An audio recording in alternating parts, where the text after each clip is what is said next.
This is a KTF Press podcast. You did your PhD, I believe, on the life and theology of Martin Luther King Jr. I did. And you wrote a book about it too. What specifically from his work do you bring with you that aids you in helping people in your church on a day-to-day basis walk through suffering and particularly the racial injustice related suffering that you have to face? Yeah, a number of things. The thing I focused on directly through my particular research was something called redemptive suffering, right? And redemptive suffering doesn't necessarily mean what it sounds like, right? When people hear redemptive suffering, what they think it means is that somehow suffering is good, right? Or somehow suffering is noble in and of itself, right?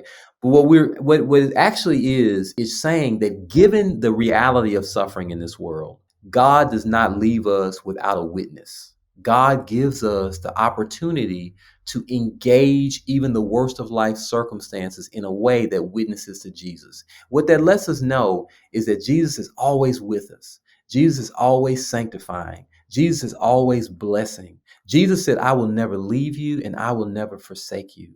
And so Jesus is with us even in the face of life's worst circumstances.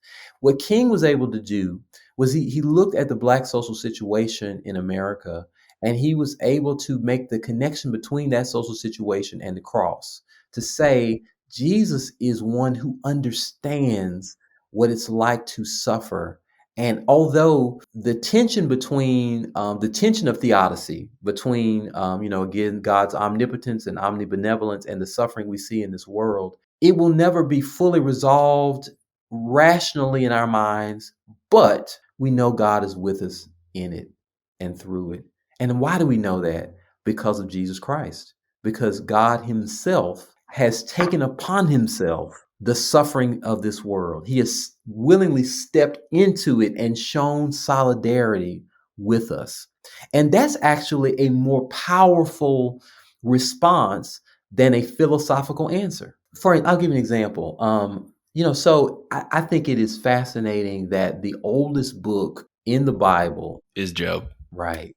The book of Job, the book that is all about theodicy, that's all about suffering, right?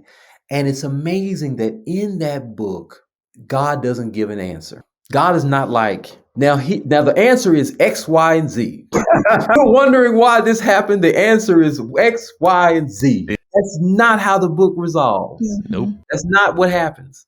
What we are assured of is we are assured that suffering is not the fault of the victim, right? That suffering does not have easy answers. But we are also assured of this, that God knows about it, right? That's this courtroom scene at the beginning shows the Lord God knowing all about Job, knowing more about Job than Job probably ever imagined God knew about him. God was deeply aware of Job's situation and aware of the suffering that would come his way, right? God was sovereign over those things. God had the whole situation, as it were, under control, to the degree that the devil himself has to sort of ask God's permission, because Job is God's servant. And that's why God says, have you considered my servant Job? So God is aware. God is sovereign over. That's so important for people who are suffering and on the bottom, because they need to know that God is bigger than the forces that are over them. People who are on the bottom need to know God is bigger than the forces that are over them. Now, this brings me back to Dr. Martin Luther King Jr., because Dr. King went to what we might call liberal seminaries, engaged Protestant liberalism, but he was an African American that grew up in the segregated South. And so he knew suffering firsthand, and he knew he needed a God that could make a way out of no way and intervene. And so when Protestant liberalism said, well, God might not be all powerful, Dr. King said, no, you don't understand. We need a God that's all powerful. We need a God that can make a way out of no way, right? We need a God that can intervene, because we got the kind of suffering that needs intervention, So we don't have the existential privilege to not believe in a God that's sovereign. And so that's why King held on to those things. He has his famous kitchen vision in 1956. This was a few months after the Montgomery bus boycott had begun. He was getting death threats every day. King got upwards of 40 death threats every single day. And he had his own ways of coping with that. In January of 1956, he got a call in the middle of the night. They had threatened his family. They threatened to bomb his home, and he could not shake it. This threat got next to him, and he could not get over it. And he said he poured over a cup of coffee and just prayed and struggled. And he said he began to draw back on the concepts that he had learned at Crozier Seminary and Boston University. And this is what he says. He says, and the answers didn't come there.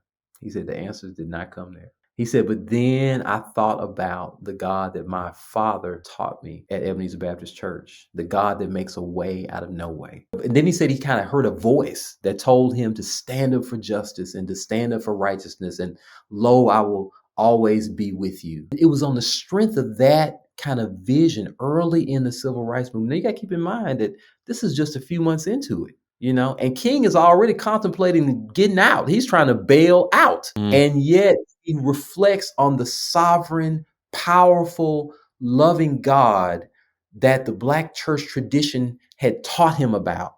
And it was that vision of God that kept him going, right? It was that vision of God that allowed him to know that he could continue to go forward. And no matter what happened, he would be kept by God. So those are the kinds of sensibilities that allow me to tell people within our context that God is a great God that has a stronger claim on you than the things of this world. Yes, suffering, injustice, oppression, pain, they make a claim on us. They make a real claim on our bodies and our situations. But God's claim is greater, right?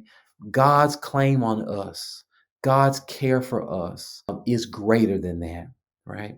So the sovereignty of God, that's something that I bring from King's theology. Also, the presence of God in the midst of suffering, the presence of God. That again, that's something that Kitchen Vision taught King, is that I will be with you always. And King would, this Kitchen Vision is something that King repeated throughout his ministry. It wasn't just like something that sort of happened and he went on with his life. This was kind of something for him that he felt was almost like a kind of conversion experience for him in a certain kind of way. It was the thing that when he was at his wit's end and he was ready to give up and ready to quit, it was the thing that reoriented everything for him and sort of gave him the kind of perseverance that you saw. And at the center of that was not only God's sovereignty, but also God's presence. It's the cross that lets us know that God is present with us through our suffering, because it is at the cross and through the cross that we see most clearly God's solidarity with us in suffering. God saying, I will not just tell you how to get through this, but I will come alongside you in this. And I will take it upon myself in all of its brutality. If you've undergone injustice, so have I. If you've undergone abuse, so have I. If you've undergone abandonment, so have I. If you've undergone all of these things, I have done it as well. And I've done it to show you the extent of my love for you. To get more like this, subscribe at ktfpress.com.